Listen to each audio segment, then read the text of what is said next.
Listo, ya cualquier cosa después la subo. Entonces, bueno, perdón por la interrupción. Ahora sí, esta es la segunda sesión que lleva por título Estrategias de Sostenibilidad para el Escenario Sociocultural. Segunda sesión del ciclo de conferencias hacia un desarrollo sostenible, mito o realidad.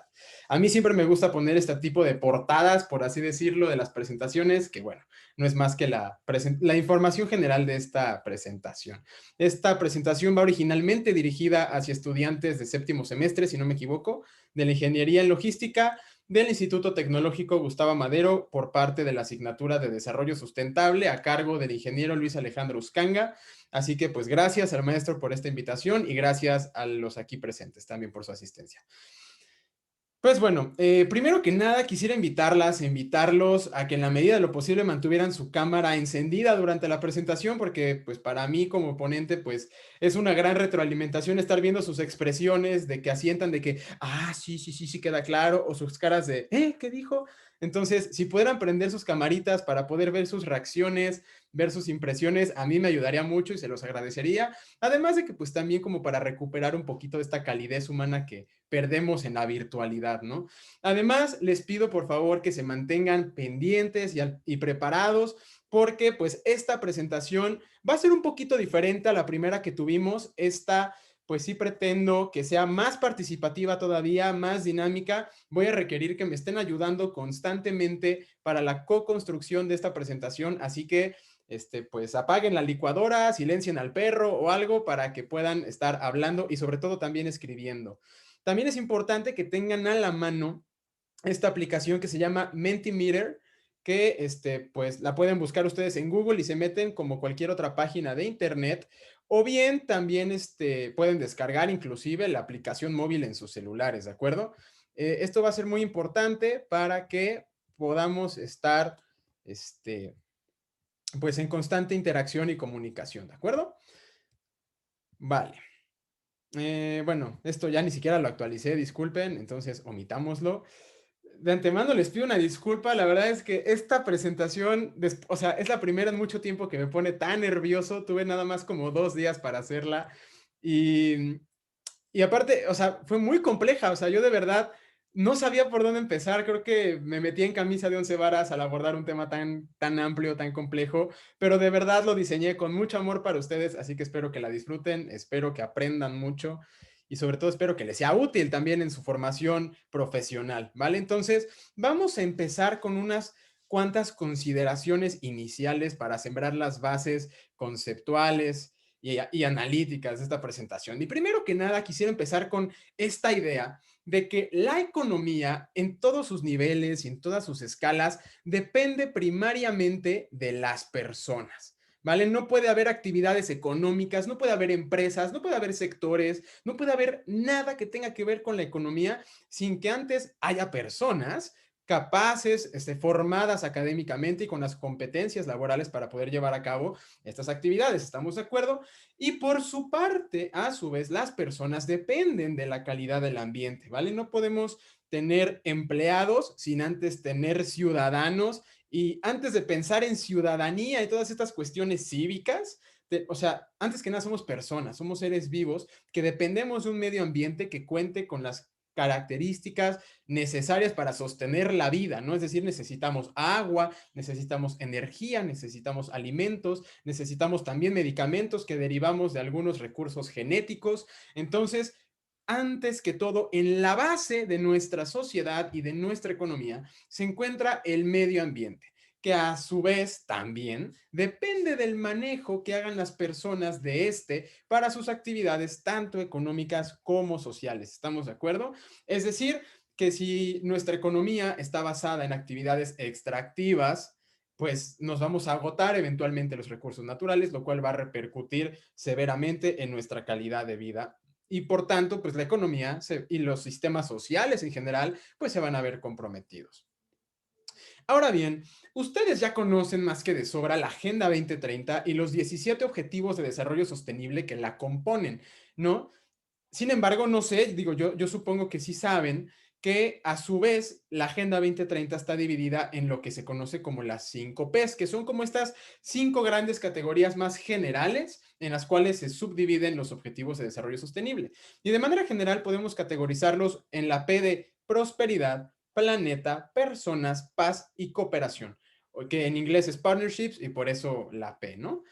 Entonces, para esta presentación voy a tratar de enfocarme lo más posible en la P de personas, porque pues ese es como que el título de la presentación. Entonces, pues aquí este diagrama nos dice que los ODS que tienen que ver con personas son únicamente el 3 de salud y bienestar, el 4 educación de calidad y el 5 igualdad de género. Sin embargo, nosotros también ya estamos muy conscientes de que todos los 17 ODS están de alguna manera interrelacionados e incluso algunos son interdependientes. ¿Qué quiere decir?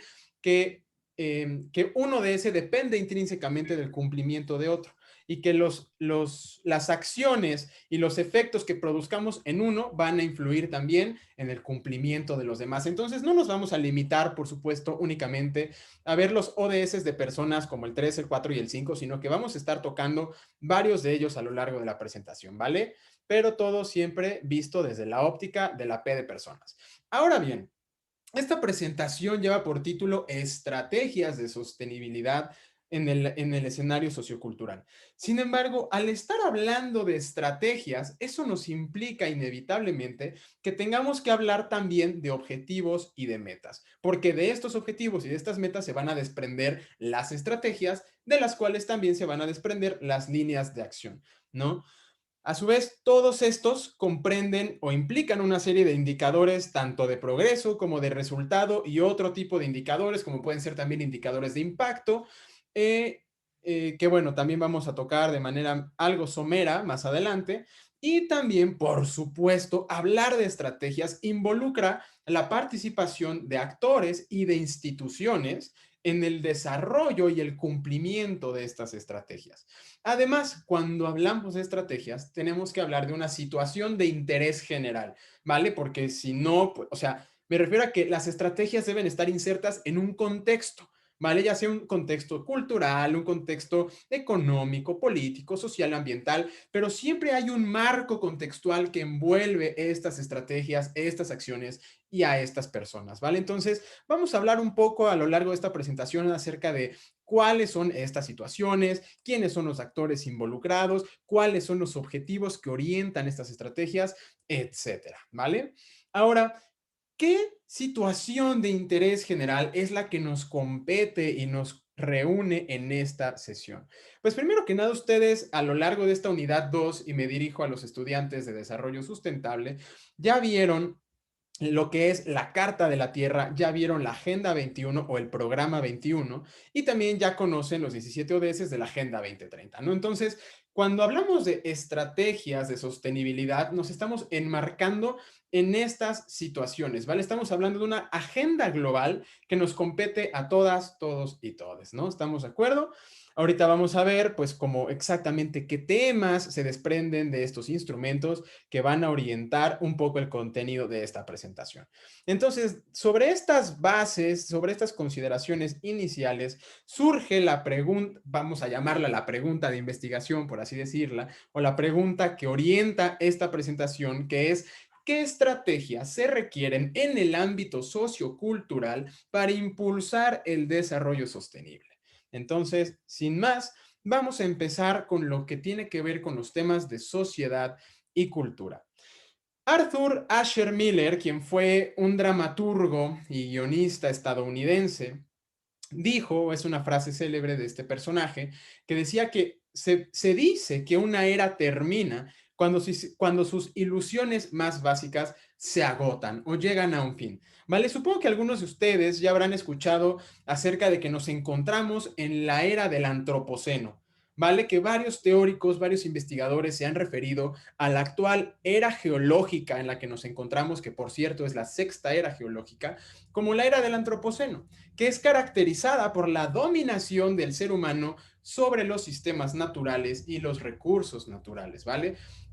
¿Qué caracteriza la era del antropoceno? Pues básicamente lo caracteriza o sea, que estamos rebasando los límites del crecimiento, ¿vale? Que se identificaron en la segunda mitad del siglo pasado, después por ahí también se retomaron en el informe Brundtland, o Nuestro Futuro Común, también se llama así, en los cuales pues se identifica, ¿no? Que pues existen ciertos límites del crecimiento, ciertos límites que nos impone la naturaleza y que estamos rebasando. Entonces, pues obviamente la era del antropoceno se caracteriza de una manera negativa, ¿no?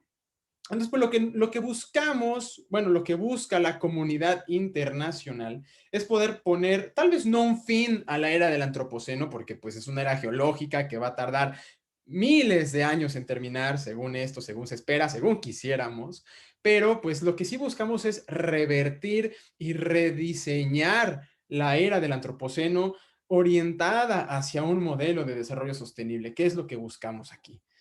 Entonces, como primer ejercicio, quisiera pedirles que si ya están en Menti, se vayan para allá y introduzcan este código y respondan ustedes en Menti a la pregunta, ¿qué es la cultura?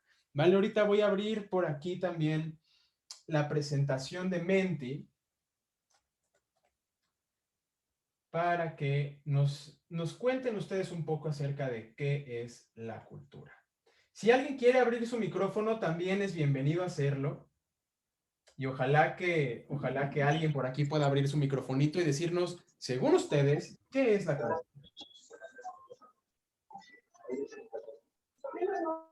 ¿Qué buscabas, amigo? Pregunta, tenemos presupuesto. ¿Qué necesitas? No, bueno, Tarjeta Mayra actividad. tiene su micrófono abierto. No sé, Mayra, si quieras participar. Sí, de nada, amigo. No lo creo. Bueno, alguien por aquí que nos comente qué es la cultura. ¿Qué entendemos por cultura? Porque creo que todos usamos este término de manera indiscriminada, pero muchas veces sin saber a qué nos referimos cuando hablamos de cultura. Entonces, ¿alguien aquí me podría decir qué entendemos por cultura? Quien sea, quien guste. Es como, bueno, son como todas las raíces que tenemos o tienen las personas por pertenecer, por vivir en cierto lugar.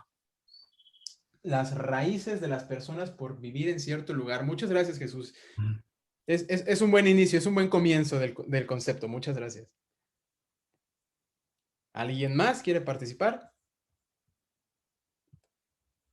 También puede ser lo que te caracteriza, por ejemplo, las tradiciones, tu religión y todo eso, como la cultura. Ok. Sí, muchas veces, cuando alguien nos pregunta por la definición de cultura, luego decimos costumbres y tradiciones, ¿no? Como que eso es lo que más identificamos nosotros con el concepto de cultura. Pero bueno, vamos a revisar una definición oficial que nos propone la UNESCO en su Conferencia Mundial sobre las Políticas Culturales en 1982. Y en este documento, ellos definen la cultura como el conjunto de rasgos distintivos, espirituales y materiales, intelectuales y afectivos que caracterizan a una sociedad. Ella, la cultura, engloba, además de las artes y las letras, los modos de vida, los derechos fundamentales al ser humano, los sistemas de valores, las tradiciones y las creencias, y que la cultura da al hombre la capacidad de reflexionar sobre sí mismo. Okay, entonces aquí vemos varios elementos, vemos varios conceptos, vemos aquí esta parte de los rasgos espirituales, materiales, intelectuales, vemos aquí sistemas de valores. Entonces, vemos que realmente la cultura engloba una serie de componentes bastante amplia, ¿no? La cultura no se remonta, no se limita nada más a este tema de tradiciones y de costumbres, sino que abarca mucho más. Por aquí veo que ya nos empezaron a responder en Menti. Alguien la define como el conjunto de conocimientos, ideas, tradiciones y costumbres que caracterizan a un grupo de personas. Esa me gustó y se parece bastante a la que estamos viendo aquí. Alguien más dice, son las enseñanzas que pasan de generación en generación. Y por último, alguien dice que es lo que caracteriza a la relación que produce una sociedad, cosas como el idioma, las festividades, las creencias, etcétera. Muy bien, aquí ya tocamos elementos más, digamos, más tangibles de la cultura, ¿no? Como pueden ser el idioma, que es un componente súper esencial. Y por último, una última respuesta, bueno, ya se agregó otra más, dice conocimientos e ideas que son adquiridos mediante el desarrollo de facultades intelectuales. Oiga, no sé si las están sacando de Google, pero si las están sacando de su ronco pecho, felicidades, qué personas tan doctas tenemos aquí. Y alguien dice las características de un pueblo como un conjunto de ideas, tradiciones y costumbres. Y no sé si con pueblo te refieres a un poblado, así literalmente en un sentido como territorial o más en un sentido social de una comunidad, ¿no? Pero sí, básicamente, todos ustedes tienen la razón, todos ustedes acertaron muy bien en lo que entendemos como cultura, ¿no? Que, o sea, sintetizando todas sus aportaciones y aterrizándolas a esta definición que nos propone la UNESCO, la entendemos como conjunto de rasgos distintivos que caracterizan a una sociedad, así en su sentido más amplio, ¿no?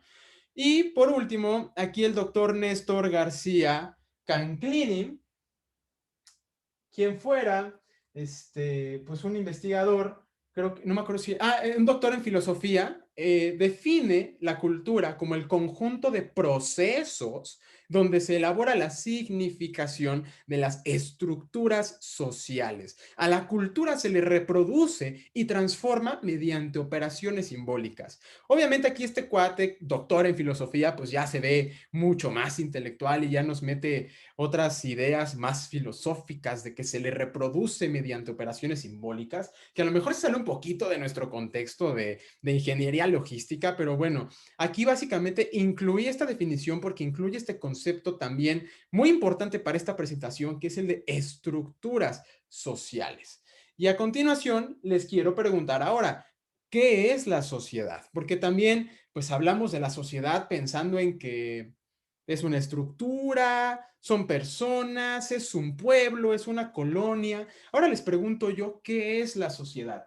Y para esto les pido nuevamente, si me hacen el favor de irse a Menti de nuevo y introducir este código y responder a la pregunta de qué es la sociedad.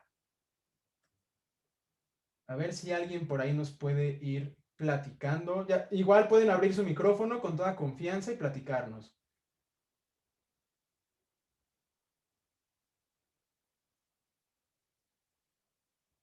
¿Alguien gusta decirnos qué es la sociedad?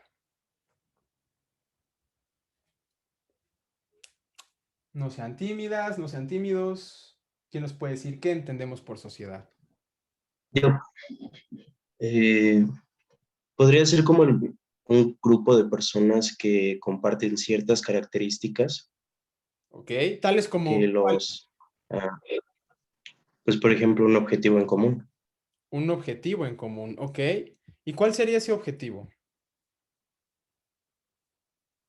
No sé, por ejemplo, nosotros somos una sociedad de estudiantes y nuestro objetivo podría ser titularnos.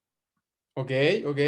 En ese contexto que tú mencionas de estudiantes, yo lo definiría más bien como una población, más que como una sociedad. Pero sí, muy bien, muchas gracias, Maravilla, por tu aportación. Guadalupe Gutiérrez nos pone aquí en el chat que es un conjunto de personas en un mismo ambiente. Muchas gracias, Guadalupe, también muy acertada tu aportación. Y en el Menti nos dicen, conjunto de personas que interactúan entre sí. Alguien más nos dice el conjunto de individuos que tienen interacciones entre sí para conformar un solo ente más grande.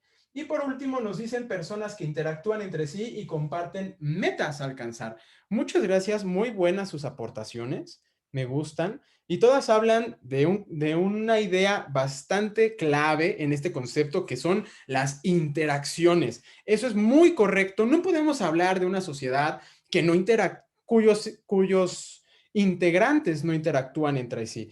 Así que muy bien, muchas gracias. Por aquí yo les quise incluir esta definición de Laura Scafati, que dice que define una sociedad como un conjunto organizado de individuos que siguen un mismo modo de vida, pero podemos complementarlo con sus aportaciones bastante acertadas, que interactúan entre sí, que juntan como que valores, ideas, y además tienen metas u objetivos en común. Eso es muy cierto y muchas gracias por su participación. Ahora, eso es una sociedad, ¿no? Es este conjunto de personas, de elementos.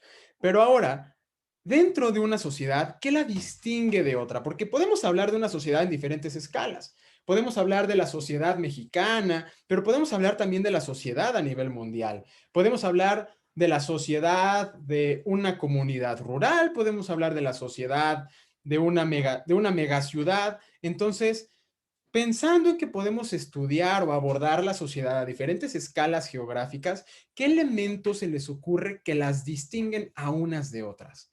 Esta es otra tercera pregunta en mente, que igual les pido si se pueden ir a la presentación y decirme qué elementos distinguen a una sociedad de otra. Igual si alguien nos está viendo por ahí en YouTube de pura casualidad, también puede dejar sus comentarios en el chat y aquí los vamos a estar leyendo sin ningún problema, ¿vale? Para que también participen. ¿Alguien de aquí del Zoom que nos quiera platicar qué elementos distinguen a una sociedad de otra? Yo quisiera comentar algo. Sí, Esteban, adelante. Justamente sociedad y cultura están totalmente entrelazados y de eso depende, en mi opinión, pues, qué distingue a la sociedad, ¿no? Patrones de consumo, religión, preferente, lenguaje, bueno, idioma, perdón, etcétera, ¿no? Son algunos ejemplos que se me vienen a la mente. Perfecto, muchísimas gracias, Esteban. Es correcto. Una sociedad, como bien dices, involucra, implica o incluye un sistema cultural a su vez, ¿vale? Y por eso a mí me da gusto que esta segunda unidad de su temario se llame escenario sociocultural, porque como bien lo señalas, Esteban, una sociedad no podría ser una sociedad sin una cultura. Y como ya lo vimos, una cultura comprende estos rasgos tanto intelectuales como materiales o incluso espirituales, ¿vale? Entonces, como bien lo mencionas, la cultura puede ser tan solo un aspecto diferenciador entre una sociedad y otra. Pero, por ejemplo, vuelvo a lo que les decía al inicio de esta pregunta, ¿no? Una sociedad la podemos abordar en diferentes escalas geográficas. Entonces, podemos hablar de la sociedad mexicana, pero sabemos que dentro de la sociedad mexicana existe una gran complejidad, tanto cultural como social, como espacial. Entonces, de hecho, México se distingue a nivel mundial por tener una gran complejidad y una gran diversidad sociocultural, precisamente por la convergencia entre tantas culturas mesoamericanas, pero también de otras partes del mundo, ¿no? Sabemos que, por ejemplo, la Ciudad de México se le conoce como la capital cultural. No solo del país, sino a veces hasta del mundo, ¿no? Precisamente, no nada más porque tenga muchos museos por todos lados, sino precisamente por esta convergencia entre culturas, ¿no? Por aquí ya nos empezaron a responder en el Menti y quisiera compartirles esta pantalla, pero la tengo en otro dispositivo. Pero me gustó mucho porque esta ya no es de preguntas, sino es que es una nube de palabras. Y me gusta, fíjense qué padre que a ver si se las logro enseñar así, ustedes me dicen si la ven bien. Disculpen que no se vea del todo. No se ve. Pero bueno, les voy a describir entonces la nube de palabras, que ya saben que entre más se repitan las palabras, se va haciendo como que más grande hacia el centro, la palabra que más se repite. Y la palabra que más han señalado ustedes es la palabra territorio, muy bien. Y en segundo lugar está la palabra cultura, pero por ahí también han identificado otros aspectos como la familia, la religión, la lengua, la educación, la ubicación, objetivos, población. Muy bien, muchas gracias por sus aportaciones, también muy acertadas, tienen todos la razón. Por aquí en el chat de Zoom nos comentan también educación y lenguaje, muchas gracias. Y sí, o sea, todos tienen razón entre sí, ¿no? Nos distingue el territorio, es decir, el espacio geográfico que abarcamos, que a su vez está delimitado por condicionantes tanto geográficos como sociales, políticos y culturales, ¿vale? Así es como entendemos el territorio, porque de repente se nos puede revolver las ideas entre, a ver, ¿cuál es la diferencia entre espacio, entre lugar, entre territorio? Y entre región, incluso también, que es otro concepto geográfico también como que, híjole, muy controversial, pero vamos a entender el territorio como esta porción del espacio geográfico delimitado por condicionantes políticas, sociales, culturales, económicas, etcétera, ¿vale? Ese es un territorio, pero principalmente políticas, ¿vale? Principalmente políticas. Eso es un territorio. Muy bien. Ahora, vamos a la segunda parte de esta presentación. ¿Qué está mal con la sociedad? Con este conjunto de personas que ya hemos caracterizado, que se distingue por tener una cultura, una educación, una religión. ¿qué está mal con esta sociedad, no? ¿Por qué estamos hablando de desarrollo sostenible como una posible solución a nuestros problemas? Podemos identificar muchos, ¿no? Creo que desafíos sociales hay bastantes y nos dan las horas y las horas para hablar y discutir acerca de estos problemas. Pero, pues bueno, como para tratar de delimitar un poco más el contenido de esta presentación, yo me quise enfocar principalmente en el objetivo de desarrollo sostenible número 2, que tiene que ver con el hambre cero, ¿vale? Entonces, en este contexto del objetivo de desarrollo número 2 de hambre cero, ¿qué desafíos sociales, ambientales o socioambientales identifican ustedes? Yo les pido que en la medida de lo posible se enfoquen en el ODS 2, pero si quieren abordar otros desafíos como la educación o la pobreza, se vale que las mencionen también, ¿de acuerdo? Así que ahí está el código de Menti para que se vayan a responderlo allá también y nos digan qué desafíos sociales identifican. Igual pueden abrir su micrófono, ya lo saben, para que nos comenten.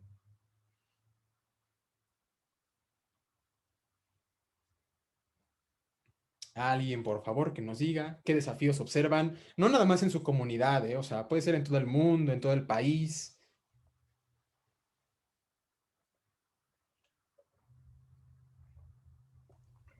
Pues actualmente la problemática del agua es un desafío ambiental.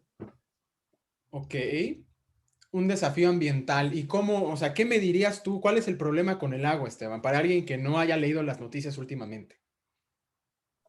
Bueno, que cada día aquí en la Ciudad de México hay una menor disponibilidad de agua, tiene que ver con cuestiones de cambio climático, donde pareciera que en nuestro país llueve un poco menos y entonces las presas ya no se llenan, y bueno, ya no nos llega el agua, digamos, ya no se llenan las presas en la cantidad que esperaríamos antes. Además, en los lugares donde están estas presas, pues se generan grandes problemáticas, ¿no? Estas personas que viven ahí, pues muchas veces no tienen acceso al agua cuando viven, cuando ellas mismas viven al lado de la presa. Entonces, todo esto. Es Ujú. correcto, es correcto. Sí, como bien lo dices, Esteban, muchas gracias por tu aportación. El tema del agua, de la escasez del agua, es un problema que actualmente nos está afectando mucho aquí en México, como bien lo señalas, relacionado con el cambio climático, pero no nada más tiene que ver con cambio climático. Por supuesto que las variaciones en el sistema climático resultan en cambios en los regímenes hidrológicos, ¿no? Que en algunas partes llueve más, en algunas partes llueve menos,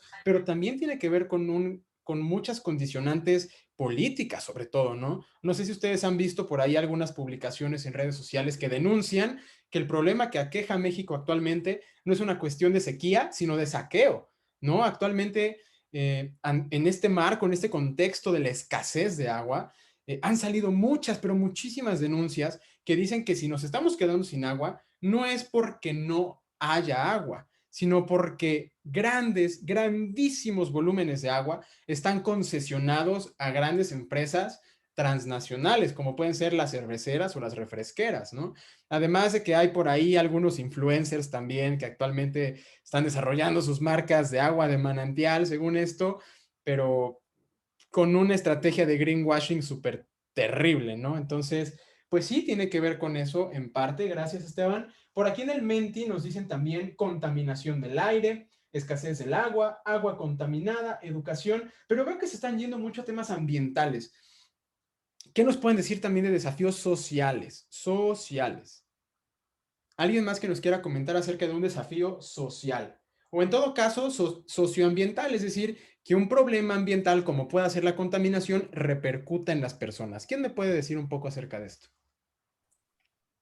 Aquí podría entrar el ODS 5, desigualdad de género. Ok, Igualdad de género. la desigualdad de género. ¿Y qué me puedes decir acerca de la desigualdad de género, Jesús? ¿Cuál es el problema ahí? Pues que no se tiene una igualdad justamente, ¿no? O sea, que no, eh, que se hace, pues creo yo que por las raíces que se tienen, sobre todo aquí en México, lo cultural y todo eso, y se está arraigado a hacer menos a la mujer. Ok. Entonces sí, cuando hablamos de desigualdad o inequidad de género, estamos hablando de desigualdad en las oportunidades y en el acceso acceso al empleo, estamos hablando de diferencias en los salarios, estamos hablando también de que las mujeres, bueno, o sea, tal vez no todas y cada una de ellas en todo el mundo, pero sí distintos organismos internacionales, incluso del sistema de Naciones Unidas, actualmente identifican a las mujeres como un grupo en situación de vulnerabilidad, en diferentes contextos, vulnerabilidad social, económica y también ambiental. De hecho, pues un tema en el que yo me he empapado un poquito más es en el tema del cambio climático, y les puedo decir que así tal cual, las mujeres están identificadas como un grupo en situación de vulnerabilidad climática. ¿Por qué? Porque no tienen el mismo acceso a la información, porque no hay programas específicos de adaptación al cambio climático con perspectiva de género, porque no hay financiamiento hacia las instituciones que trabajan el tema de la inclusión laboral de las mujeres, y porque también tiene que ver con una cuestión de ideas y de valores. Por ejemplo, en una conferencia que yo escuchaba recientemente, nos comentaba la ponente que en algunas comunidades, en algunas partes del mundo, por una cuestión meramente ideológica, no se les enseña a las mujeres a nadar. Entonces, imagínense en una comunidad costera que está en riesgo de inundaciones por la elevación del nivel del mar, pues las mujeres se ven más vulnerables que los hombres por no saber nadar, ¿no? Entre otras cuestiones así más coyunturales y estructurales que podemos identificar. Ya añadieron unas más aquí al Menti, vuelven a resaltar el tema de la pobreza, la inequidad, siguen hablando de contaminación, cambio climático, gobiernos corruptos, y el tema de las instituciones y la gobernanza también es un tema súper importante que vamos a trabajar también un poquito en esta presentación. Así que muchas gracias, vamos a avanzar. Y bueno, aquí yo les incluí este diagrama que nos presenta el Fondo Económico Mundial en una de sus más recientes publicaciones, que es el informe de los riesgos globales identificados en el año 2020. Y aquí podemos ver que el Fondo Económico identifica 5 diferentes categorías de riesgos. Una de ellas son los riesgos económicos, que son estos rombos azules, riesgos ambientales, riesgos geopolíticos, riesgos sociales y riesgos tecnológicos. Por el contenido de esta presentación, los que más nos interesan ahorita son los desafíos sociales. Y aquí podemos identificar algunos, como pueden ser fallos en la gobernanza global, fallos en la gobernanza nacional, colapsos de los estados. Ahorita lo estamos viendo en Medio Oriente, en este gran conflicto que tiene Israel, en esta parte de los bombardeos, que apenas veía yo las noticias con mi mamá y me decía, yo no puedo creer que en pleno siglo XXI sigamos viendo este tipo de conflictos bélicos, ¿no? De que se sigan disputando por un territorio y se estén bombardeando y estén muriendo personas. Actualmente, pues sí es una situación bastante lamentable.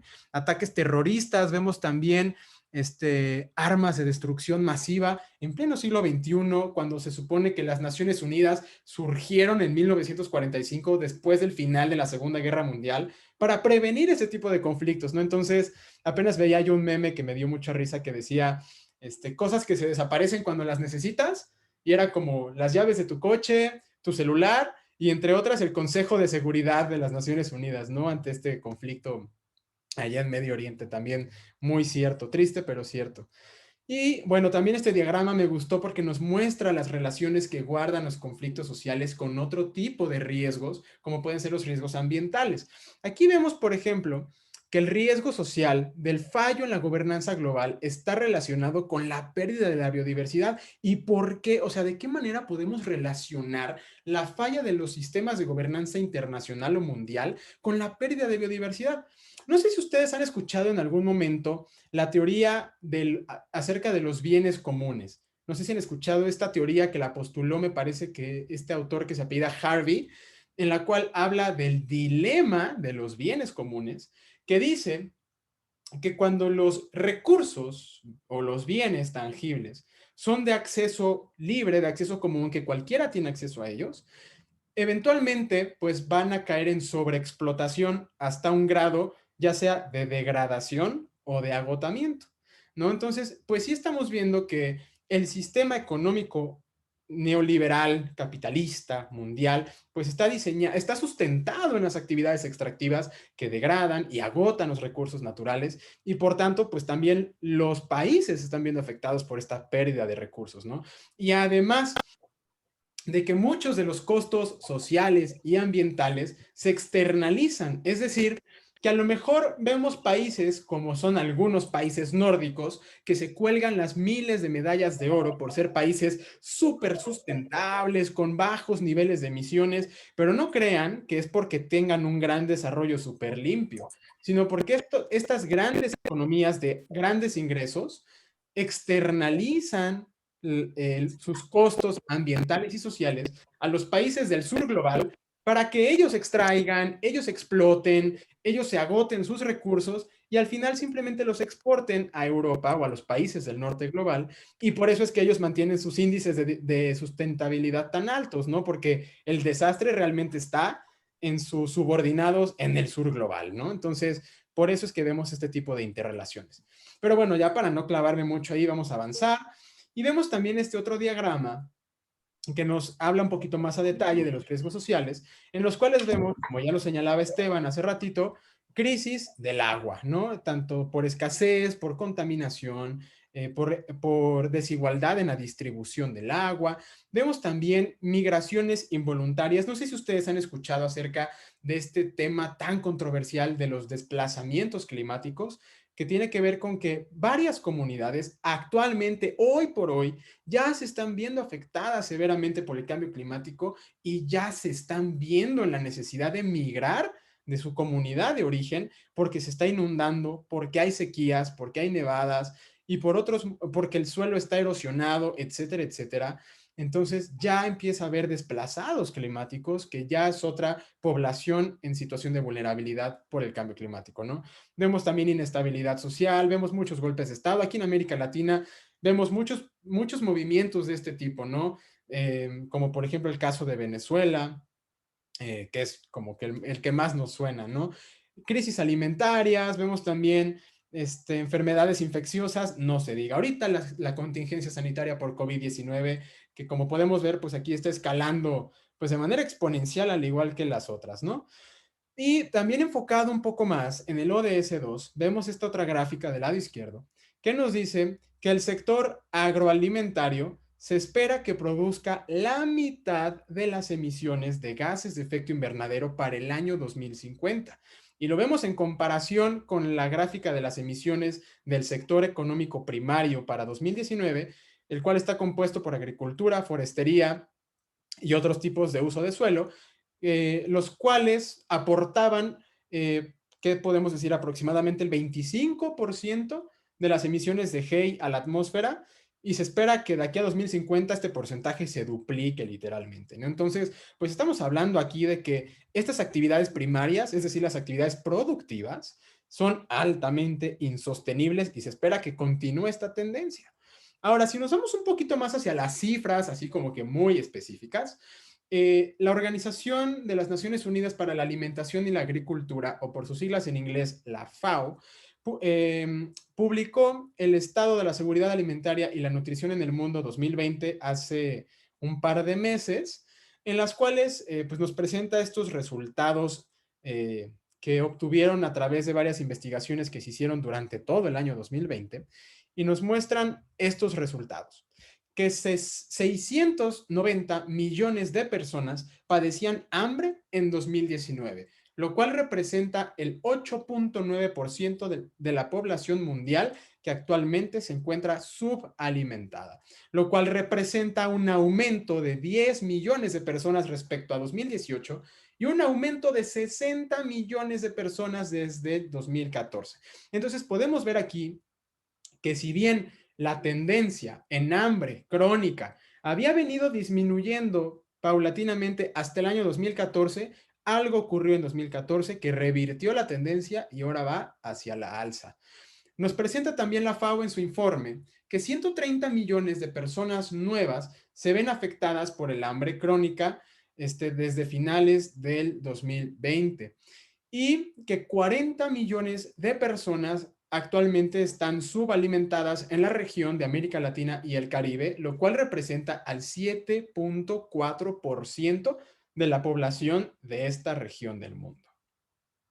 Si nos damos un poquito otras cifras un poco más desglosadas, y perdonen que aquí les puse mucho texto, pero sí quería partir de un contexto, es que en el año 2019, cerca de 750 millones de personas, lo que equivale aproximadamente a 1 de cada 10 personas en el mundo, se vieron expuestas a niveles graves de inseguridad alimentaria. ¿Alguien aquí rápidamente puede abrir su micrófono y decirme si saben qué es la inseguridad alimentaria? ¿O la seguridad alimentaria? ¿Alguien, quien sea, me puede decir?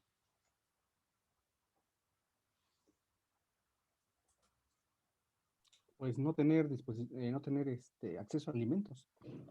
No tener acceso a alimentos. Ok, gracias, Esteban. ¿Alguien más ha escuchado acerca de este concepto de seguridad o inseguridad alimentaria? Es algo así como la seguridad de tener o la disponibilidad del alimento, ¿no? Ok, sí, Fati, muchas gracias. Pues miren, la seguridad alimentaria fue definida en la cumbre sobre alimentación en 1992 o algo así, por allá. Fue definida la seguridad alimentaria como el acceso sostenido en el tiempo, acceso físico, acceso social y acceso económico a una fuente segura, suficiente en cantidad y en calidad, a alimentos inocuos y seguros para el óptimo desarrollo de una persona. Es una definición bastante extensa, un tanto compleja, pero básicamente la seguridad alimentaria es un estado o es una condición en la cual las personas tienen un lugar cerca de sus casas a donde ir a comprar alimentos, tienen la solvencia o tienen el dinero para comprar esos alimentos y además no se les niega el acceso a los alimentos por su raza, por su edad, por su género, etcétera, etcétera. Eso a grandes rasgos es la seguridad alimentaria. Y que además estos alimentos a los cuales tienen acceso sean nutritivos y sean suficientes en cantidad, ¿vale? Eso es la seguridad alimentaria y nutricional. Y la inseguridad alimentaria, pues es obviamente el incumplimiento de esta seguridad alimentaria. Y entonces, pues estamos viendo que casi el 10% de la población mundial en 2019 estaba en inseguridad alimentaria grave, lo cual es una situación pésima, nefasta. Se estima que unos 2.000 millones de personas en el mundo no disponían de acceso regular a alimentos inocuos, nutritivos y suficientes en 2019. ¿Qué quiere decir esto de inocuos? Básicamente que están libres de enfermedades, ¿vale? Que están libres de parásitos y demás. Eso es inocuos. Ahora, la inseguridad alimentaria, que ya definimos como esta falta del acceso, puede empeorar la calidad de las dietas y en consecuencia incrementar el riesgo de diversas formas de malnutrición, lo cual puede conducir a la desnutrición, así como al sobrepeso y a la obesidad. ¿Alguien aquí puede abrir su micrófono rápidamente y decirme cuál es la diferencia entre desnutrición y malnutrición? ¿Alguien aquí sabe?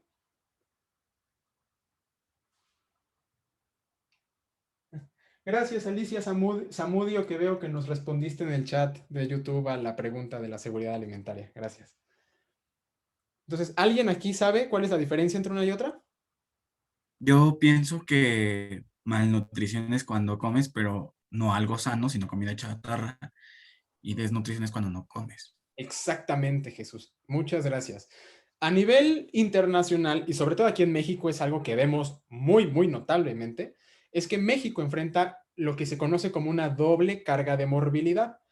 ¿Y qué quiere decir la doble carga de morbilidad? Que por un lado enfrenta desnutrición, que como ya lo dijo Jesús, es gente que no tiene que comer, y por el otro lado, México enfrenta un problema de malnutrición, que tiene que ver, como ya lo decía Jesús, con que la gente sí come, pero no se está nutriendo, ¿vale? Porque no es lo mismo comer en un sentido estricto de ingerir alimento y nutrirte, porque nutrirte tiene que ver con la absorción de nutrientes y minerales que te sirven para tu desarrollo, ¿no? Entonces, justamente es lo que vemos aquí, que la inseguridad alimentaria exacerba ambas situaciones de des y malnutrición. Ahora, los países de ingresos bajos dependen más de alimentos básicos y menos de las frutas y hortalizas y los alimentos de origen animal que los países de ingresos altos, lo cual deriva en desafíos de acceder a dietas saludables. Esto está un poquito largo, pero ¿qué quiere decir? Que a nivel mundial se tiene identificado la situación de que en algunos países comer de manera sana o nutritiva es más caro que comer comida chatarra, ¿vale? Y esto pues nos habla también de una gran brecha socioeconómica entre los países de bajos y altos ingresos, porque obviamente los países de altos ingresos sí se pueden ir a Greengrass a comprar su super ensalada super nutritiva y los otros pues a duras penas les alcanza para la canasta básica, ¿no? Y esto pues nos muestra la relación del ODS 2 con el ODS 10 y el anterior con el 3, ¿no? Y por último, las dietas saludables son inasequibles o inaccesibles para numerosas personas, especialmente en la población pobre, en todas las regiones del mundo. Se tiene identificado que más de 3.000 millones de personas en el mundo no se puede permitir este tipo de dietas, es decir, saludables, por lo que ya les decía, ¿no? De que por los diferentes sistemas de producción y por los costos que aumentan también en la distribución de los alimentos o en su conservación, pues es que aumentan los costos y por tanto los precios, y es así que las personas no tienen acceso equitativo a este tipo de dietas saludables. Y ahora, entrando un poco más en contexto del impacto de la pandemia de COVID-19 en todos estos problemas sociales que tienen que ver con el hambre, la desnutrición y demás, la pandemia de COVID-19, dice la FAO, que puede añadir entre 83 y 132 millones de personas adicionales al número total de personas subalimentadas en el mundo en 2020. Y aquí vemos que así como teníamos desnutrición y malnutrición, ahora tenemos también este concepto de subalimentación. Básicamente, la subalimentación es como el paso previo a la desnutrición, ¿vale? O sea, no es que no tengas nada que comer, es que tienes poquito que comer. Es probable que el estado nutricional de los grupos de población más vulnerables se deteriore aún más debido a las repercusiones socioeconómicas y sanitarias de la COVID-19. ¿Qué quiere decir esto? Que los sistemas alimentarios a nivel mundial sí se vieron afectados por la pandemia, pero obviamente al ser una primera necesidad, los sistemas alimentarios no podían parar, porque si paraba la producción de alimentos, el mundo entero se detiene y olvídense de actividades económicas, olvídense de gobiernos, de todo, porque para existir los seres humanos necesitamos comer, ¿no? Pero obviamente la población en alguna situación de vulnerabilidad, sea cual sea, obviamente se vio más afectada por el COVID-19. Y finalmente, ya para finalizar esta parte del recuento del estado de la seguridad alimentaria y la nutrición en el mundo, la FAO nos dice que actualmente el mundo no está en vías de lograr el ODS 2 para 2030.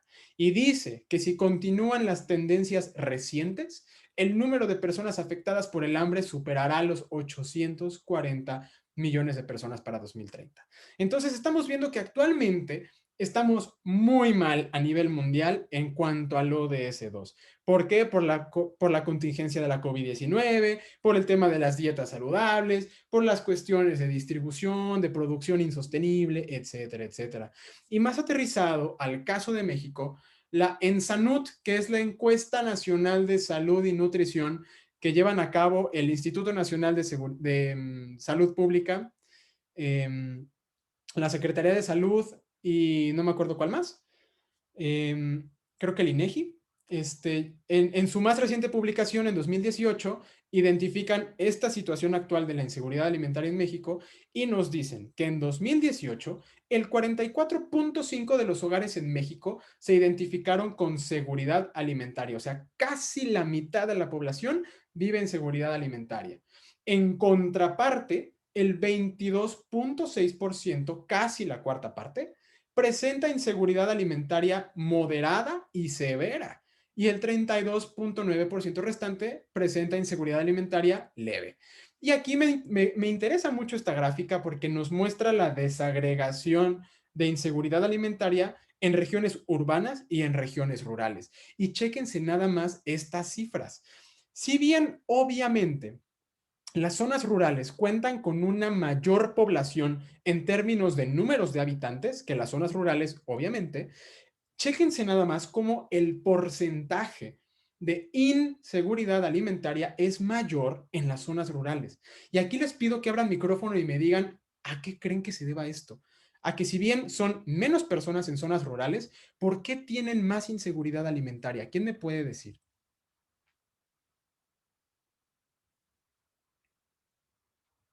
¿Alguien?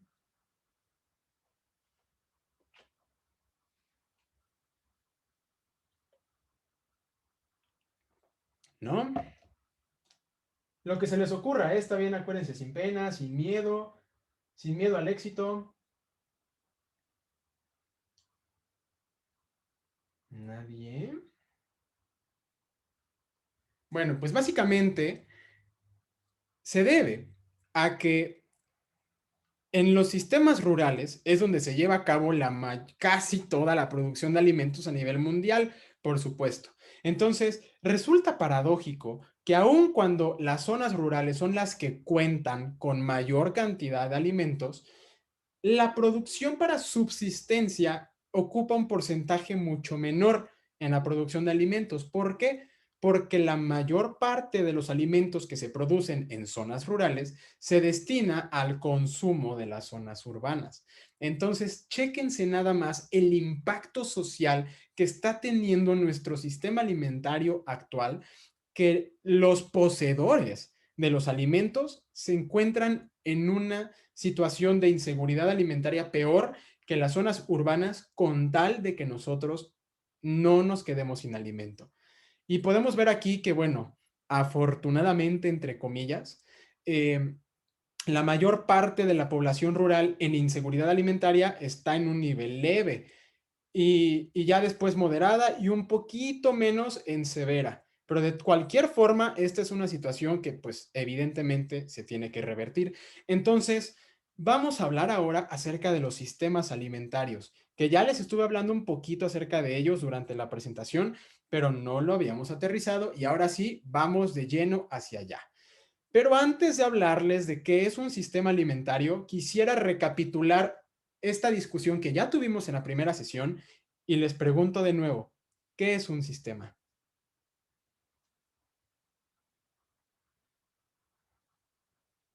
Te estoy escribiendo en WhatsApp, pero bueno, ¿qué es un sistema? Que responda, por favor, Álvarez Caballero. Ah, ya lo estás viendo, ¿no? Porfa, te vas dirigiendo a esas personas, por favor. Sí, hermano, con mucho gusto. Álvarez, ¿qué es un sistema? Álvarez Caballero, Brenda Yoselín, por favor. Gracias.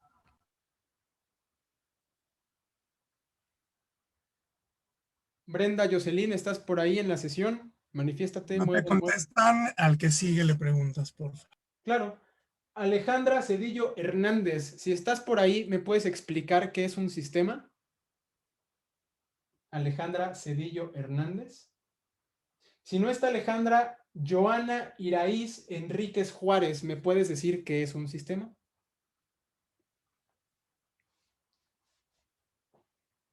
Si no está Joana Iraíz, Ingrid Itzel Galindo Álvarez, ¿me puedes decir qué es un sistema? Chicos, chicas, por favor, participen.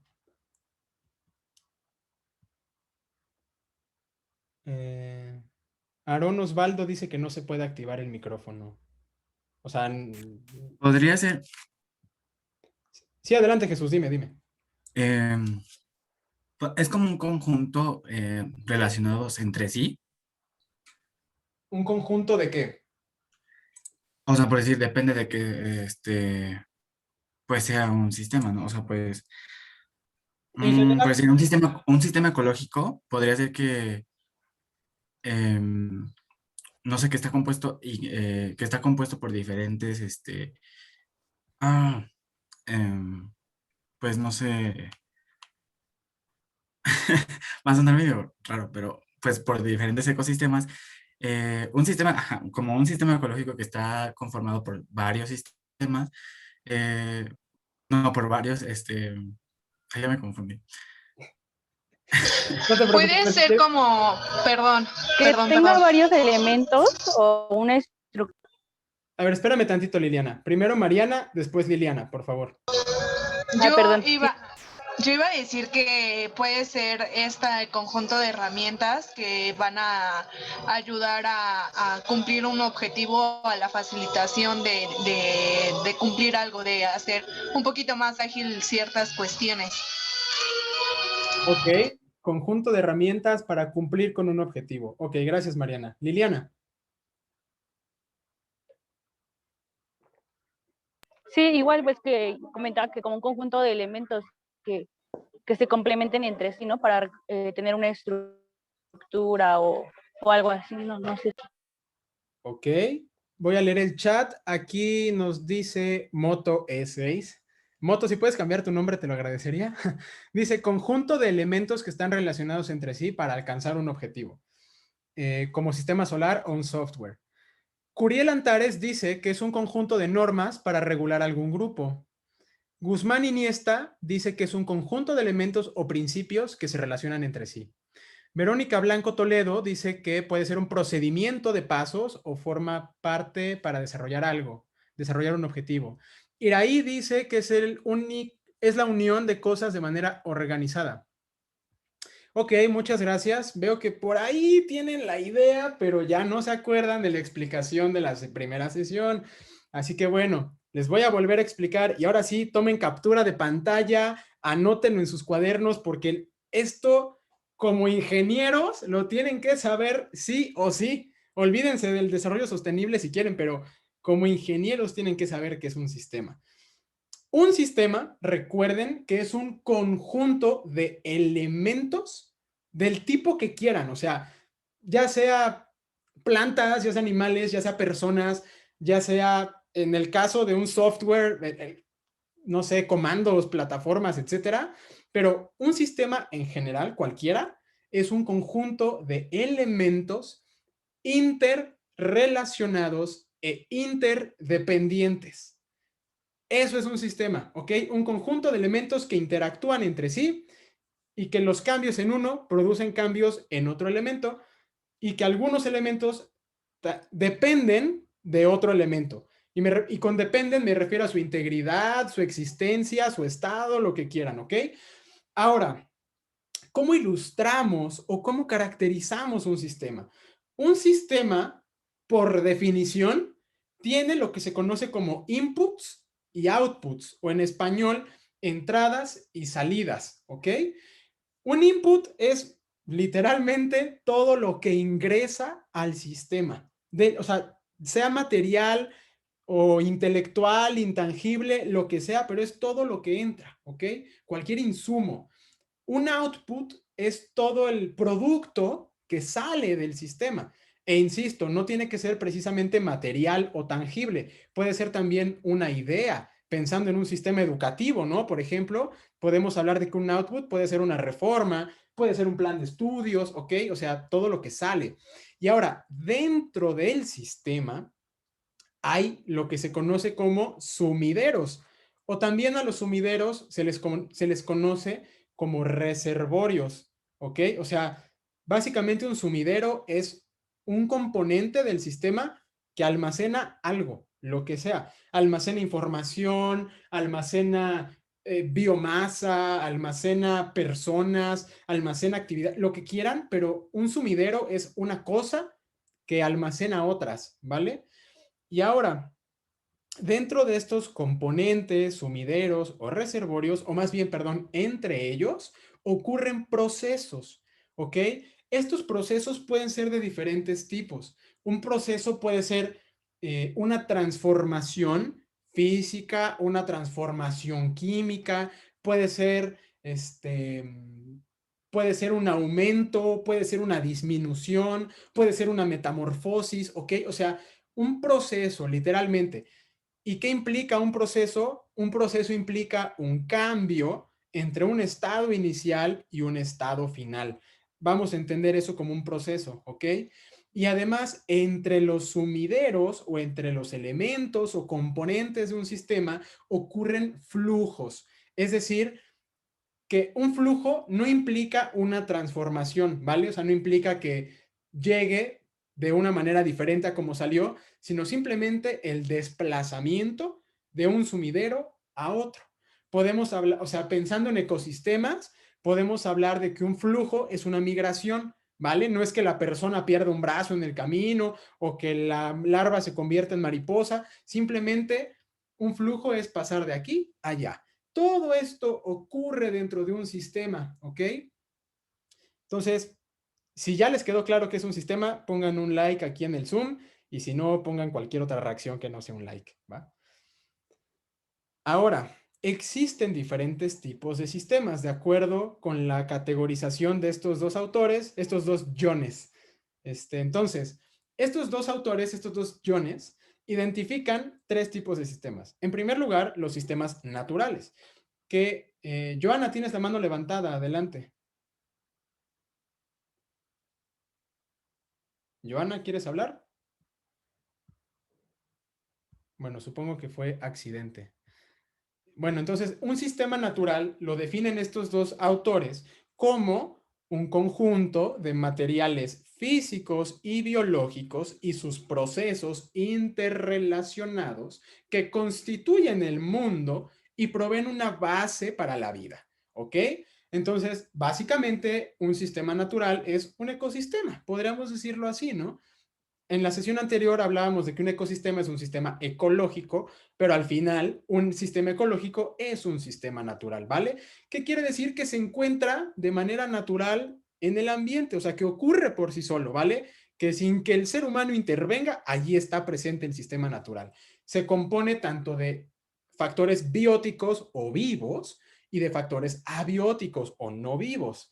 Ahora, un sistema social está integrado por instituciones y mecanismos sociales creados por entidades que forman poblaciones, es decir, grupos de personas. Y un sistema social también incluye relaciones entre los individuos y los grupos que se expresan en instituciones. Y no nada más me refiero a instituciones de gobierno, ¿eh? Estas instituciones pueden ser también educativas o pueden ser incluso religiosas, como la religión católica es una gran institución, ¿no?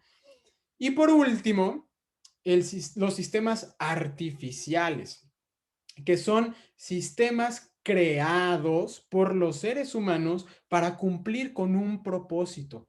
Y estos sistemas se crean a partir de una de dos sopas, ya sea a partir de los dos sistemas anteriores o a partir de otros constructos o artificios sociales, ¿vale? Y aquí nada más quisiera hacer una breve aclaración. Que los sistemas sociales incluyen las relaciones entre individuos y poblaciones animadas, es decir, vivas, y, y no se refiere a relaciones entre cosas inanimadas, aunque sí es cierto que incluyen conceptos, principios y reglas que son producto de la institucionalización de los sistemas, ¿ok? Es lo que les digo, los sistemas sociales son relaciones entre seres vivos, no animales, no plantas, o sea, esto tiene que ver más con personas, ¿ok? Relaciones entre personas que resultan en el surgimiento de instituciones, ¿vale? Insisto, no nada más de gobierno, sino de diferentes tipos. Y los sistemas artificiales, estas sí involucran relaciones entre cosas no vivas, ¿vale? Para que quede un poquito más claro, les voy a hacer una pregunta. Levántenme la mano, escríbanme en el chat, abran micrófono y díganme qué tipo de sistema son los sistemas alimentarios. ¿Son un sistema natural? ¿Son un sistema social? ¿Son un sistema artificial? ¿O son otro tipo de sistema? ¿Quién me puede decir? A ver, veo que tenemos un mensaje en el chat. Dice Verónica Blanca que es un sistema social. A ver, le pregunto a Irvin Antonio Hernández Lara. Irvin, ¿qué tipo de sistema es un sistema alimentario? Irvin. Si no está Irving, que nos responda, por favor, Ricardo Hernández Rivera.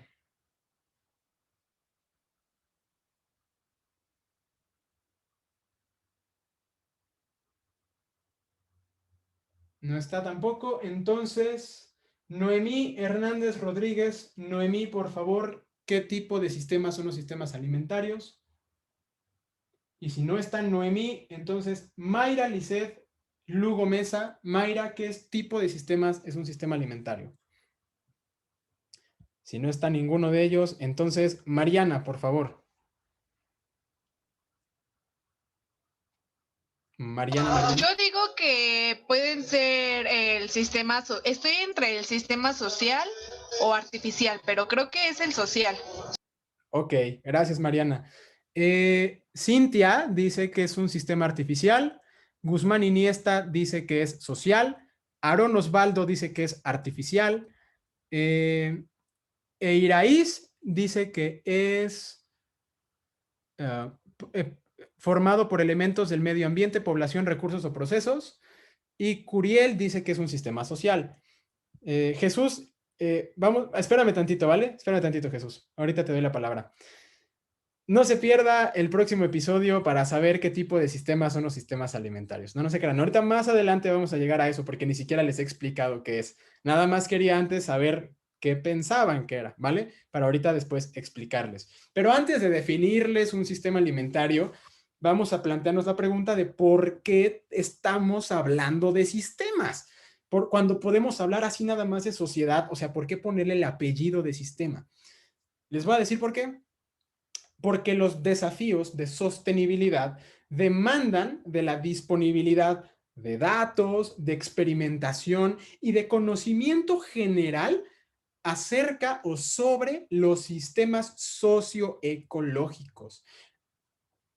Un sistema socioecológico podemos decir que es, ya se los había explicado creo en la primera sesión, pero si no se los repito, un sistema socioecológico es el producto de la interacción entre un sistema natural y un sistema social. ¿Ok? Ya les hablé de cuál es uno y cuál es el otro. Recordemos que el sistema natural es el elemento de elementos biológicos y físicos y el sistema social se caracteriza por relaciones entre personas e instituciones. Entonces, cuando estos se juntan en uno, surge un sistema socioecológico que podemos definir como las interacciones entre las personas y las instituciones y su medio ambiente, ¿ok? Y necesitamos conocer estos sistemas socioecológicos para poder entonces identificar dónde se requiere implementar los ODS u otras estrategias, ¿vale? Entonces, el pensamiento sistémico forma parte de la esencia de la ciencia, ¿vale? O sea, no podemos hablar de ciencia sin pensarla de una manera sistémica. Entonces, por eso es que hablamos de sistemas, ¿vale? Porque para entender los problemas o los desafíos del desarrollo sostenible, necesitamos información sistematizada para producir conocimiento e información acerca de estos sistemas, poder estudiarlos y comprenderlos, ¿vale? Entonces, los sistemas nos ofrecen una nueva forma de pensar y de abordar los problemas. Nos ofrecen datos y nos ofrecen información y nos ofrecen una nueva forma de operativizar soluciones. ¿Qué quiere decir esto de operativizar? Quiere decir ponerlas en marcha, ponerlas en funcionamiento. Ahora, ¿por qué hablar de sistemas alimentarios específicamente?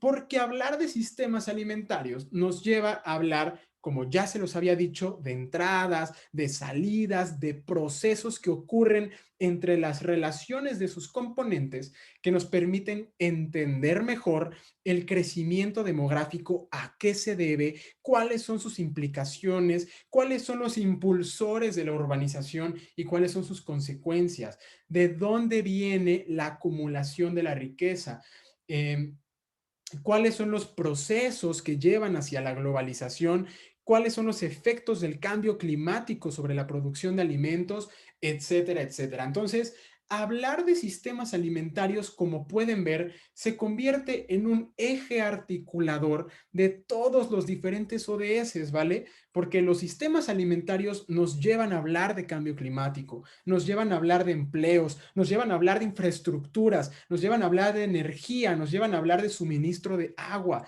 Entonces, por eso es que estamos hablando de sistemas alimentarios, porque son la columna vertebral del análisis de los alimentos en relación con las personas, el ambiente, etcétera. ¿Ok? Entonces, ya vimos que los beneficios de hablar de sistemas alimentarios nos lleva a poder analizar de manera más completa la creación y la diversificación de los empleos, el desarrollo de la industria alimentaria, que me imagino que esto sí tiene que ver un poco más con su carrera de ingeniería en logística, además de los procesos de integración regional en lugar de la fragmentación, la diversificación de producciones locales, la satisfacción de las demandas del mercado y el aseguramiento de la calidad, que imagino que también algo ustedes ven acerca de esto en su carrera. Ahora sí, ya partiendo de todas estas consideraciones iniciales de por qué hablar de sistemas alimentarios y demás, vamos a definirlos ahora sí. Y la FAO en 2018 nos ofreció esta definición de sistema alimentario que nos explica o nos describe más bien cómo que los sistemas alimentarios comprenden el rango de actores y las conexiones entre sus actividades que agregan valor, involucradas tanto en la producción, en la agregación, procesamiento, distribución, consumo y disposición de productos alimenticios que se originan en las actividades primarias o las actividades productivas, que son la agricultura, la ganadería, la forestería y las pesquerías, así como partes de los ambientes económicos, sociales y naturales en los que estos sistemas se insertan. ¿Ok? Vemos que esta es una definición bastante extensa, bastante compleja, bastante llena de nuevos conceptos.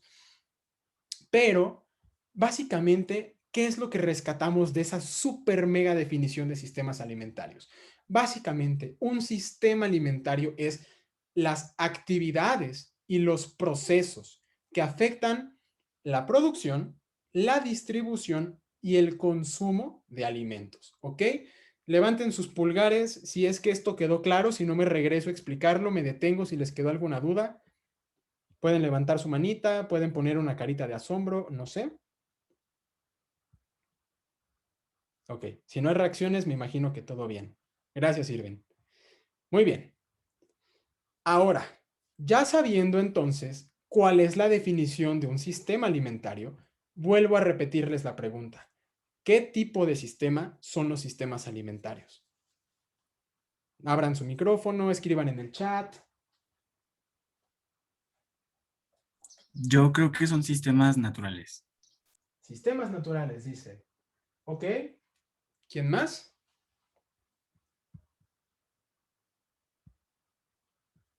Aarón Osvaldo dice que es artificial. A ver, les voy a preguntar a los aquí del chat. Getsemaní Tapia Ramírez. Dime, Fátima Getsemaní, ¿qué tipo de sistemas son los sistemas alimentarios?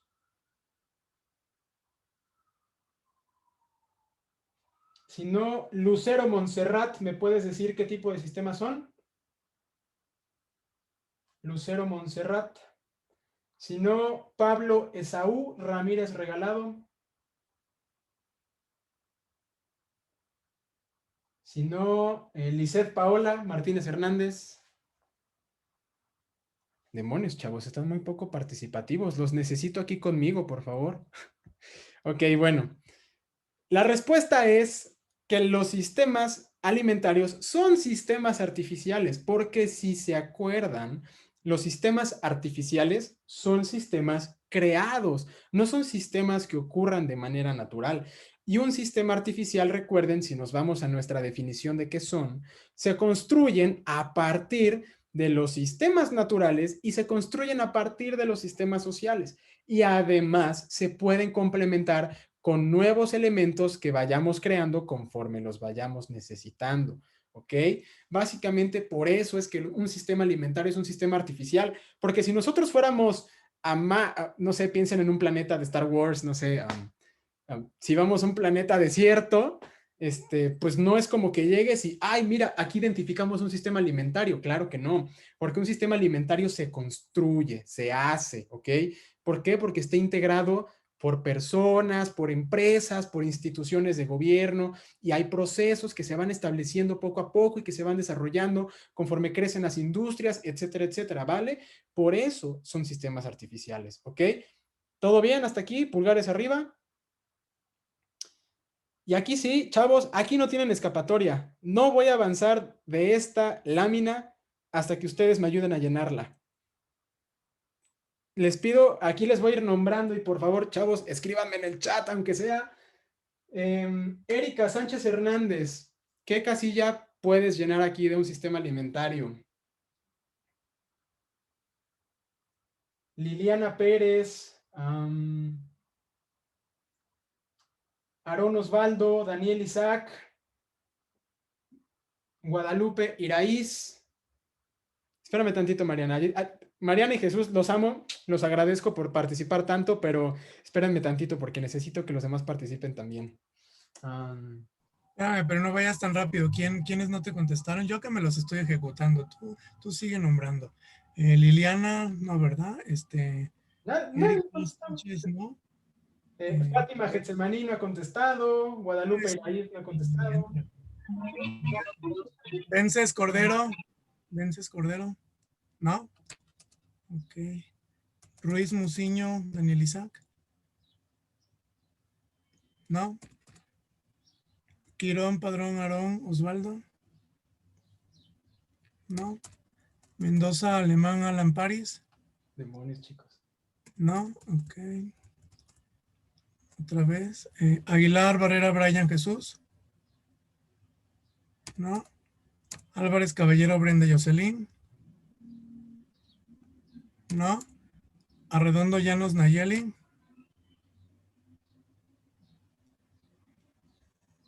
¿No? Blanco, Toledo, Verónica. ¿No? Cedillo Hernández, Alejandra.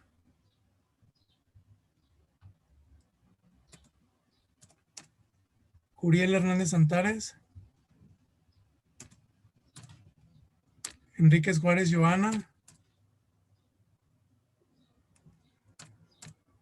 Galindo Álvarez, Ingrid Cel.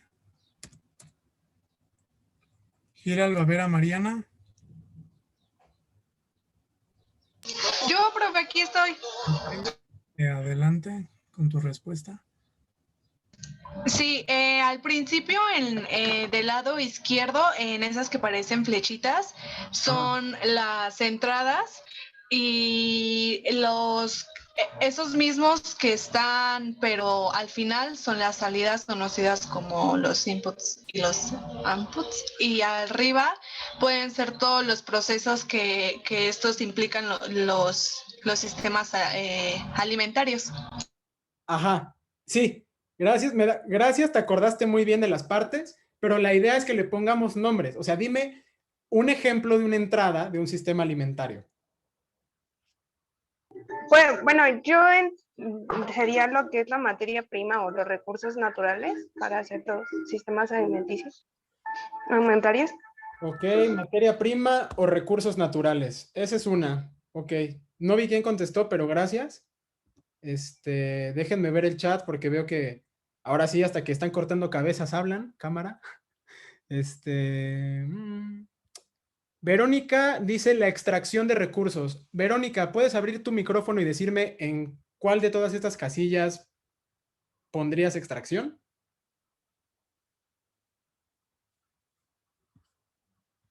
Extracción de materias primas. ¿Pero dónde, Verónica? ¿Dónde lo ponemos?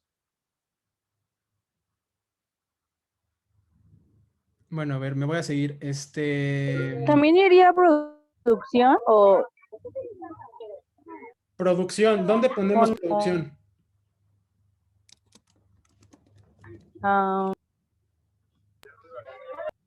En medio. Aquí. Ajá. Recuerden que aquí arriba van los procesos. Sí, los procesos. En medio van los reservorios y abajo van los flujos. ¿Ok? Para que se acuerden. Ok. ¿Segura producción es un sumidero? Arriba. En la salida sería Entonces como iría arriba. Ok. ¿Quién más? En la salida sería como para la energía o para la tierra. Distribución. A ver, espérenme tantito. Distribución, ¿no? Sí. Espérenme tantito. Energía, ¿por qué energía iría en output? ¿Por qué?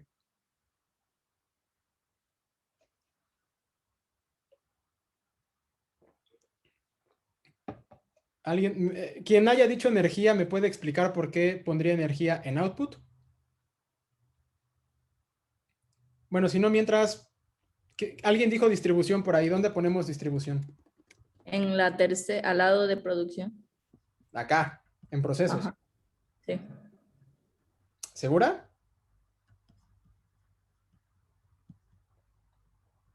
Sería en flujo, ¿no? En la parte de abajo. Ah, es correcto. ¿Por qué? ¿Por qué, Cintia? Porque pues se supone que, bueno, lo que yo entiendo por flujo es cómo es el proceso de cómo se va haciendo el sistema, ¿no? Entonces por eso estaría el proceso final, que sería la distribución. Acuérdense lo que les explicaba. Un proceso tiene que ver con el cambio de un estado inicial a un estado final, ¿vale? Implica un cambio, un proceso. En cambio, un flujo no necesariamente, de hecho, no implica un cambio. Un flujo nada más es el desplazamiento de un lado a otro, pero conservando su estado inicial, o sea, así como sale, así llega, igualito. Por eso es que distribución va abajo, ¿vale? Porque no le estamos haciendo nada a los alimentos, nada más los estamos llevando al mercado. Por eso distribución va abajo. Y producción sí va arriba. ¿Por qué? Porque desde que siembras la semilla hasta que crece la plantita, es un cambio físico, fisiológico, si así lo quieren ver, ¿ok? Entonces, ese sí es un proceso, por eso va arriba. ¿Quién más? Entonces la extracción sería en la parte de arriba, ¿no? También. Extracción va en la parte de arriba. Yo creo que eso es debatible, o sea, extracción lo podríamos poner tanto arriba como abajo, porque al final la extracción no implica un cambio de estado. La extracción es nada más como sacarlo de donde está, ¿no? Pero bueno, vamos a dejarlo arriba, está bien, vamos a dejarlo arriba. ¿Qué más? ¿No podría entrar como transformación? No, ¿Transformación de qué en qué? pues así en la producción igual, ¿no? O sea, transformando la materia prima. ¿Transformando la materia prima en qué?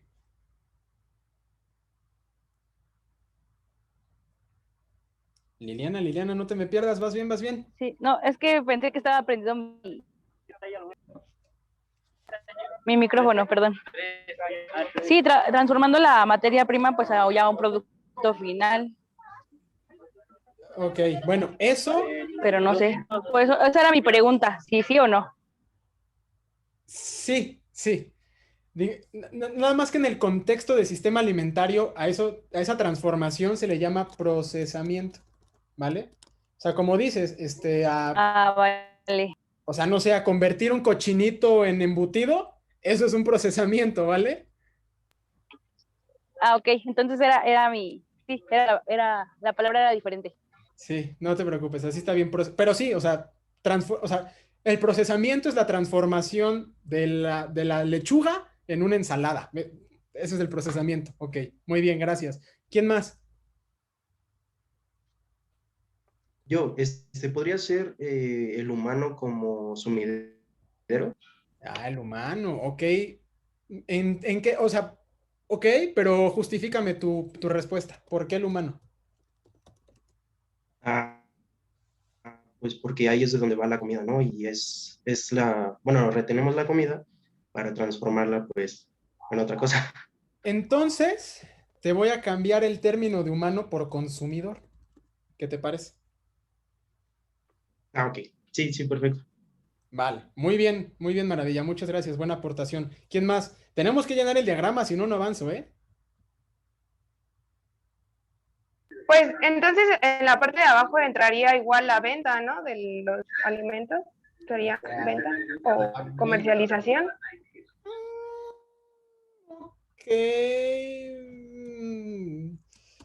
Ok, vamos a dejarlo como venta. Porque al final, bueno, la venta... Sí, ok, vamos a dejarlo así, venta. ¿Qué más? Ya nos falta la mitad. ¿Vamos a ver el análisis del producto? Análisis del producto. Ay, sí, se vio muy fashion. A ver, ¿cómo análisis del producto? Por ejemplo, es que no sé si está bien porque el análisis del producto es como antes de que se haga el producto para hacer la distribución correcta de la elaboración del producto. Ok, ok. Bueno, vamos a agregarlo. Bueno, ¿y dónde lo pondrías? Abajo porque es parte de distribución. Mm, pero al final es un proceso. ¿Estás de acuerdo? Ok, sí. Vamos a tratar de llenar las casillas vacías, ¿vale? ¿Quién me dice entradas? ¿Quién me dice salidas? Sumideros y un flujo más.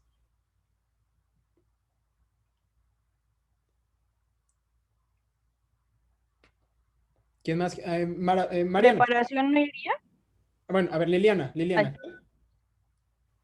sí, preparación del producto y ¿Cómo bueno, preparas? digo, es que estoy, ajá, es que no sé si estoy como desglosando, entrando sobre producción y procesamiento. Y en ese, pues, puede ir la preparación. Es que no sé. A ver, Podría, piénsalo. Jesús, ¿podría ir la cosecha ¿en dónde? como input? La cosecha como input. ¿Y por qué? Ok, a ver, dime en todo caso, ¿a dónde va la cosecha? O sea, puede ser, o sea, si me la justificas, puede ser, pero a ver, ¿qué le pasa a la cosecha cuando entra? ¿Qué le haces? Pues se transforma, ¿no? O sea, como, es que yo lo estoy viendo como, pues sí, como el algodón, ¿no? Ajá. Para transformarse al final en tela, en ropa. Bueno, el algodón no es un producto alimenticio, No, o sea, era como mi idea, ¿no? pero entiendo tu idea. Ok, básicamente vamos a ligarla así. Yo vería la cosecha como un output, pero desde tu punto de vista, o sea, bien justificado, la cosecha al finalmente se procesa, como dices. Por ejemplo, las moras se procesan y se convierten en mermeladas, ¿ok? Y tu producto final ya sería acá la salida, la mermelada. Entonces, te la compro, vale. ¿Quién más? El Un almacenamiento no input también entraría podría ser todo. dinero. A ver, espérenme. Primero almacenamiento, después dinero. Almacenamiento, ¿quién me dice qué onda con eso? Nos entraría en ¿cómo se llama? Acá en la de abajo, en la donde está venta y distribución, en flujo, ¿no? ¿Por qué almacenamiento sería un flujo? Si de hecho no está fluyendo, está estancado. No sé. En todo caso, yo lo pondría aquí. ¿Ok? Porque lo que tienes almacenado lo distribuyes, ¿no? Al final. Entonces, ok, está bien. Dinero, por ahí decía maravilla, creo. No sé, alguien dijo dinero. ¿Por qué? Sí, este dinero podría ser una entrada, ¿no? O una salida. También. Nada más. Entonces, en lugar de dinero, Este, le voy a poner capital.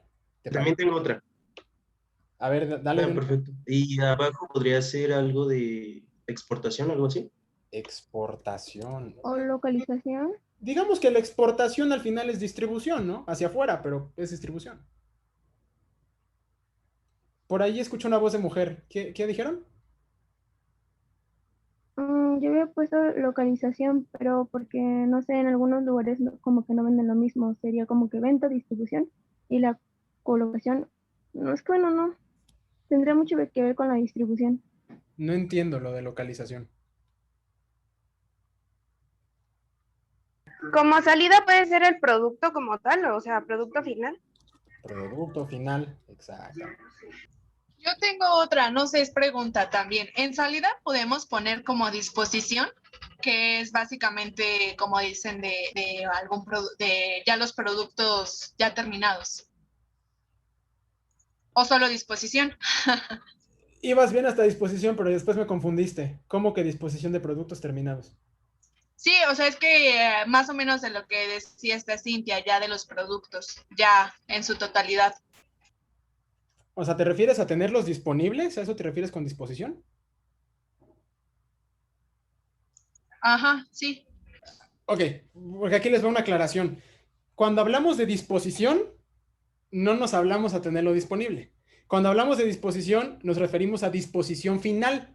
Y la disposición final se refiere a qué haces con tus residuos, ¿vale? O sea, la disposición final es si lo entierras, si lo tiras, si lo reciclas, esa es la disposición, ¿vale? A eso me refiero con disposición. Por eso me confundiste. Eso es disposición, ¿vale? Entonces, podemos dejar disposición como otro proceso. Y en todo caso, dejamos como salida residuos. Muy bien. Ay, residuos. ¿Ok? ¿Qué más? Nos faltan 2 para avanzar, chicos, y se nos va a acabar el tiempo, ¿eh? No me va a dar tiempo. Profe, ¿el residuo es lo mismo que desechos? Sí. Digamos, o sea, el término fashion, el término así como que oficial es residuos, pero sí, es lo mismo. Nos faltan 2, no, perdón, nos faltan 3, chicos, cámara. Un reservorio, un flujo y un output. Voy a leer el chat porque hay 7 mensajes nuevos. A ver. ¿Puede ser agregar en flujo Agregar. o agregación? Sí, pero a ver, nada más déjame ver si tienes claro el concepto de agregación. ¿A qué nos referimos con agregación, Mariana?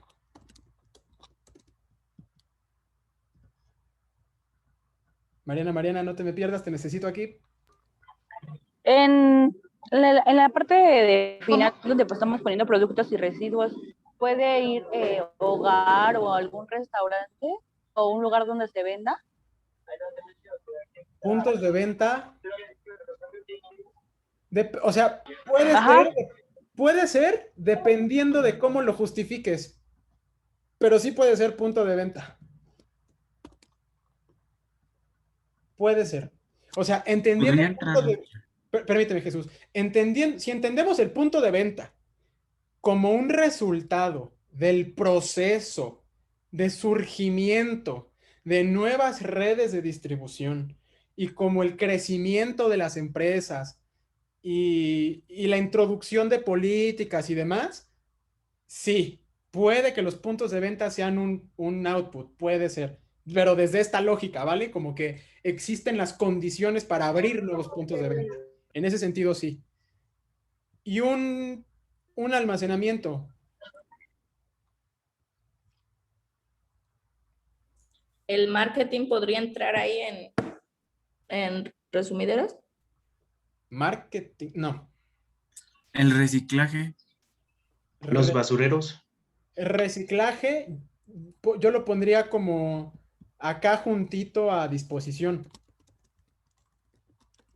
O sea, tal vez no juntos ni revueltos, pero digo, perdón, no revueltos, pero sí juntos, así.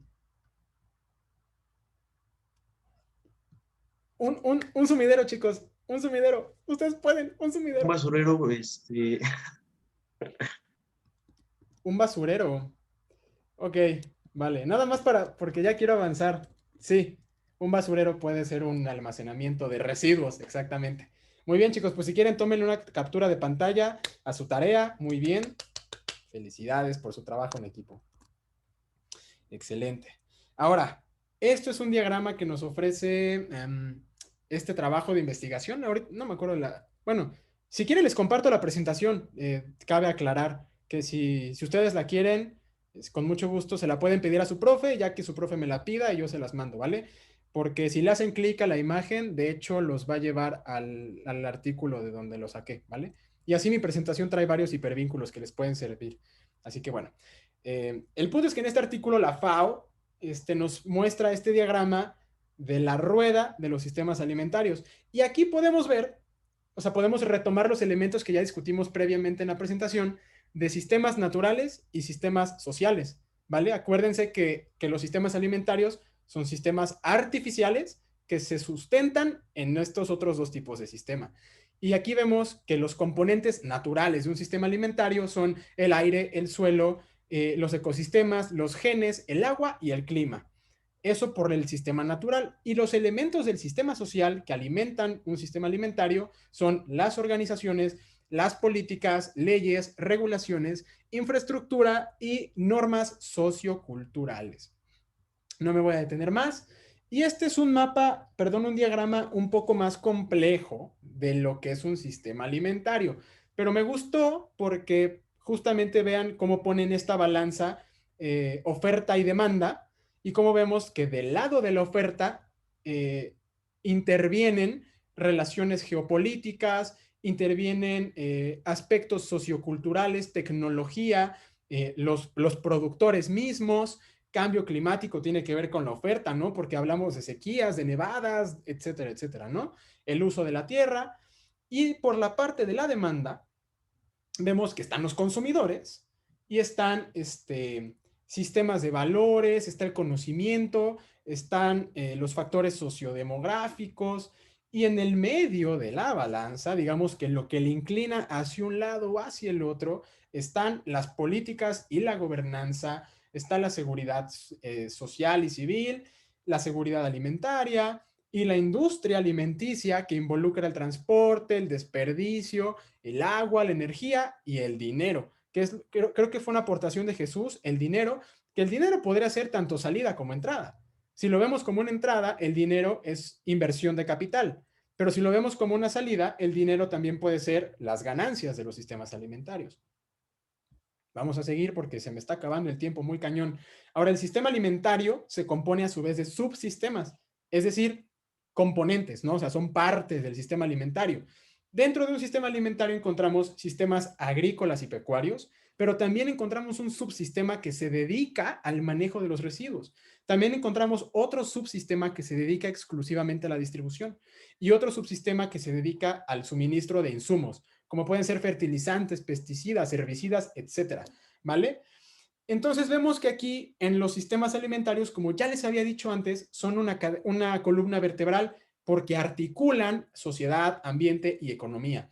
Y a su vez, también los sistemas alimentarios interactúan con otros sistemas, como por ejemplo con el sistema energético de un país, porque obviamente necesitamos electricidad para la infraestructura, ¿no?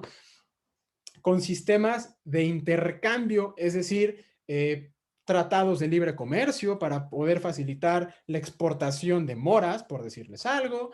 Interviene también con el sistema de salud, porque ya lo vimos, ¿no? Que obviamente si no hay acceso a alimentos nutritivos, pues caemos en desnutrición, malnutrición y subalimentación, ¿no? También tiene que ver con los ecosistemas, porque obviamente los alimentos se producen en un ecosistema, alterado, modificado, pero al final en un ecosistema. Y también tiene que ver con los sistemas financieros, porque hablamos de incentivos a la producción, hablamos de subsidios, hablamos de inversión de capital para la expansión de la capacidad productiva, etcétera, etcétera. Y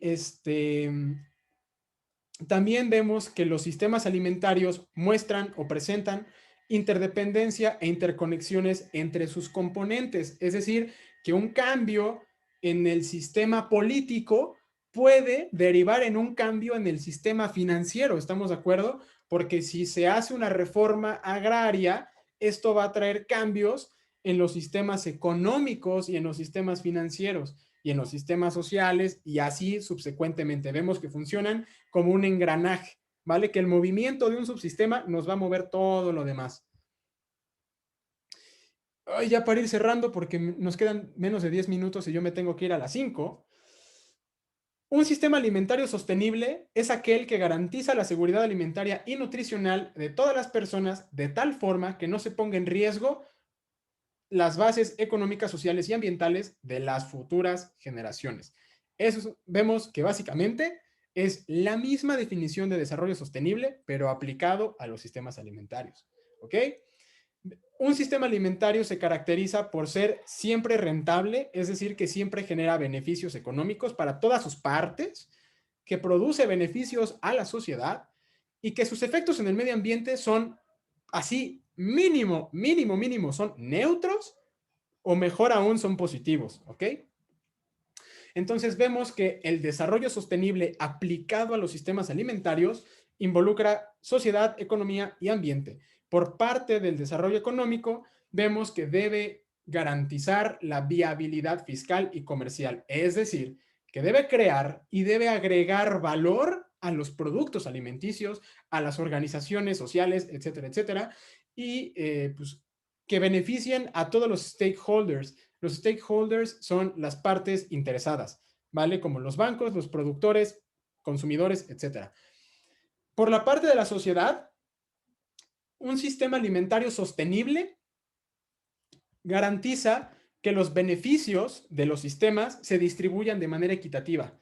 Es decir, que no nada más el empresario dueño de la empresa agroalimentaria se lleve todos los beneficios y el productor vive en la pobreza, ¿vale? A eso se refiere la sostenibilidad social dentro de los sistemas alimentarios. Y la dimensión ambiental tiene que ver con lo que ya les decía, ¿no? Impactos por lo menos neutros, si no es que positivos, en la biodiversidad, el agua, el suelo, animales, vegetación, etcétera, etcétera. Ay, vámonos de volada. Estos son como que un diagrama que pues nos ilustra estas relaciones entre las dimensiones del desarrollo sostenible en los sistemas alimentarios. Vemos que cuando interactúa, por ejemplo, la sostenibilidad ambiental con la social, estamos hablando de un progreso ecosocial. Cuando hay sostenibilidad económica y sostenibilidad ambiental, hablamos de un crecimiento verde. Y cuando hablamos de sostenibilidad social y económica, hablamos de un crecimiento inclusivo o incluyente. Ahora, en la Carta de la Tierra nos dice que los patrones dominantes de producción y consumo están causando devastación ambiental, agotamiento de recursos y una extinción masiva de especies. Eso nos lo dice la Carta de la Tierra que ustedes ya conocen. Y pues bueno, aquí les puse unos datos que me encantaría explicarles, pero lo siento, no me voy a detener porque ya perdimos mucho tiempo antes. Esto sí es interesante, sin embargo, esta es una publicación de 2018 de estos 3 autores que nos explican que la distribución de la biomasa en el planeta se ha modificado de manera alarmante y preocupante, porque chéquense nada más, de toda la biomasa que corresponde a los mamíferos en la Tierra, el 60% de todos los mamíferos de la Tierra son ganado. El 60% de todos los mamíferos, solo ganado. El 36% somos humanos y chéquense esto nada más, el 4% restante es el resto de toda la vida silvestre. O sea, dense una idea nada más, ¿no? Y el 70% de la biomasa de todas las aves en el planeta son aves de corral, llámense gallinas, gallos, guajolotes, codornices, etcétera. Y únicamente el 30% restante son silvestres. O sea, chéquense nada más los patrones de producción y los impactos que estamos teniendo. Que en los últimos 50 años, el mayor impulsor de la pérdida de hábitat ha sido la conversión de ecosistemas naturales a la producción de hortalizas o al pastoreo. Y chéquense este dato, que desde el año de 1600 para acá, la superficie de suelo de vocación agrícola ha aumentado 5.5 veces y continúa aumentando. Aquí viene una gráfica que ilustra esta situación. Y bueno, ya para cerrar, recuerden lo que les decía, una estrategia se enmarca en un objetivo general y a su vez en objetivos específicos y en metas. ¿Cuáles son los objetivos que han de orientar estas estrategias? Podemos tomar como referencia los ODS. Ojo, que los ODS no lo son todo, son una hoja de ruta, son una guía que orientan los esfuerzos y nos dicen hacia dónde tenemos que ir, pero no es como que, ay sí, voy a poner fin a la pobreza, pero ¿cómo, no? Justamente el objetivo de poner fin a la pobreza nos lleva a diseñar estrategias para ponerle fin a la pobreza. ¿Cuál es el objetivo último que buscamos? Frenar y revertir las acciones insostenibles que actualmente amenazan los sistemas socioecológicos. Hacia allá es a donde vamos, ¿vale? Hacia frenar esta devastación ambiental, etcétera. Para saber cómo vamos en ese proceso, la Agenda 2030 contempla una serie de 232 indicadores globales y además cada país adopta una serie de metas e indicadores nacionalmente prioritarias. Aquí les puse el hipervínculo a los indicadores de la Agenda 2030 por si les llega la presentación. Y bueno, pues no nos dio el tiempo porque se vieron medio lentos y no querían participar, pero pues básicamente les quería, o sea, con este diagrama yo les quería preguntar, en todo este diagramote de los sistemas alimentarios a nivel mundial, ¿por dónde empezamos? ¿No? Porque vemos que esto es un gran entramado de subsistemas que interactúan entre sí. Entonces, aquí yo les quería preguntar por dónde empezamos, pero pues ya no nos va a dar tiempo. Y bueno, ya para cerrar, una estrategia para el desarrollo sostenible de acuerdo con la OCDE nos la define como un conjunto coordinado de procesos participativos y en continua mejora de análisis, debate, fortalecimiento de capacidades, planeación y sobre todo inversión que integre los objetivos económicos, sociales y ambientales de una sociedad, buscando alcanzar balances donde aparentemente no son posibles. ¿Qué debemos considerar al diseñar una estrategia de sostenibilidad? Que las estrategias sean diversas. ¿Qué quiere decir esto? Que no nos enfocamos únicamente en diseñar una estrategia que contemple solo inversión y ya, porque no nada más es eso, sino que la inversión debe ir acompañada de datos estadísticos precisos para decirnos cuántas personas hay, de qué edades, de qué sexos, a qué se dedican, etcétera, etcétera. Y esto nos va a dar una mayor resiliencia, es decir, mayor capacidad de soportar perturbaciones, capacidad de aprendizaje, ¿vale? Que no nada más implemente y se haga y ya, sino que la población beneficiada, de hecho, pueda aprender de los procesos que se están llevando a cabo, que haya capacidad de autoorganización, es decir, que designes un equipo de trabajo que se pueda hacer cargo por sí solo de implementar la solución. Debe haber confianza entre los miembros para poder consolidar un capital social, porque si hay confianza entre los miembros que van a llevar a cabo esta estrategia, pues se presta que haya mayor cooperación entre sus miembros. Y por último, debe haber metas comunes, ¿vale? Todos deben estar de acuerdo en algo, compartir una visión, sentirse parte de esa sociedad. Estos son algunos de los pilares que debe contemplar la territorialidad, etcétera, etcétera. Algunas de las muchas soluciones de las que podemos hablar tienen que ver con la transferencia de tecnología, de conocimientos, etcétera, etcétera. Recuperar espacio público, abrir huertos urbanos, ecosistemas, bueno, restaurar y sanear los ecosistemas urbanos, etcétera. Y pues bueno, no me voy a detener aquí, quisiera, pero ya no me da tiempo. En esta publicación interesantísima, de verdad, búsquenla, está hermosa. Estos autores nos plantean 3 reformas estructurales que se requieren urgentemente para detener la pérdida de la biodiversidad provocada por los sistemas alimentarios. Estas son algunas de las preguntas que deberían orientar nuestras estrategias y de acuerdo con The Natural Step, que son la acción que estamos diseñando, ¿nos mueve o nos aleja del desarrollo sostenible? 2, ¿esta acción es una plataforma flexible hacia una visión de la sostenibilidad? Y 3, ¿esta acción que estoy diseñando me ofrece un retorno de inversión adecuado? Y no nada más inversión financiera, sino también una inversión social, una inversión política de que, a ver, vamos a reformar una ley, vamos a crear una nueva, pero ¿realmente va a generar beneficios?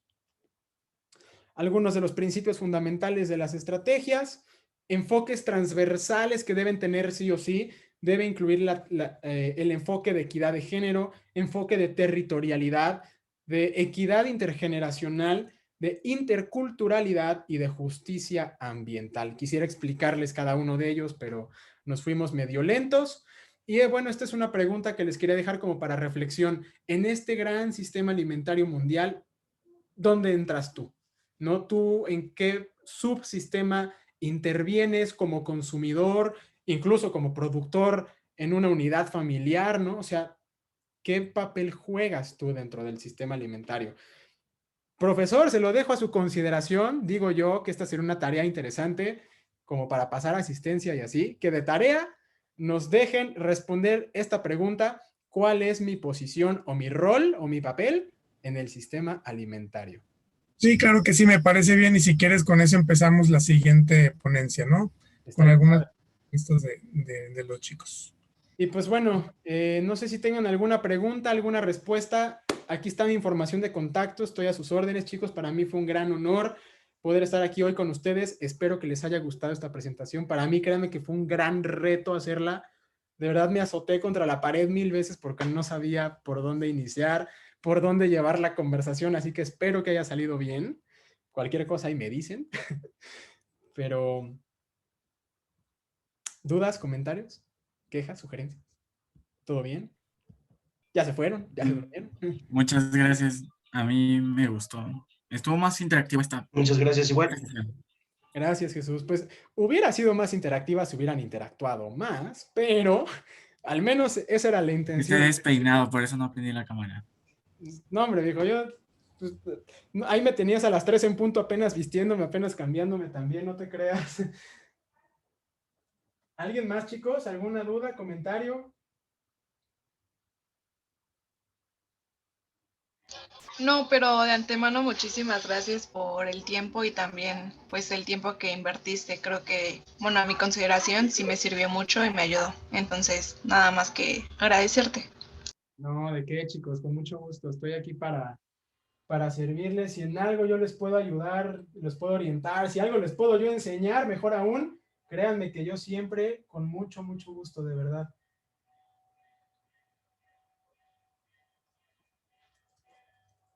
Muy bien, Jonathan, pues no nos queda más que agradecerte por tu participación y por el esfuerzo, ¿no? que haces. Y pues gracias a ustedes, chicos, también por su interés y por su participación.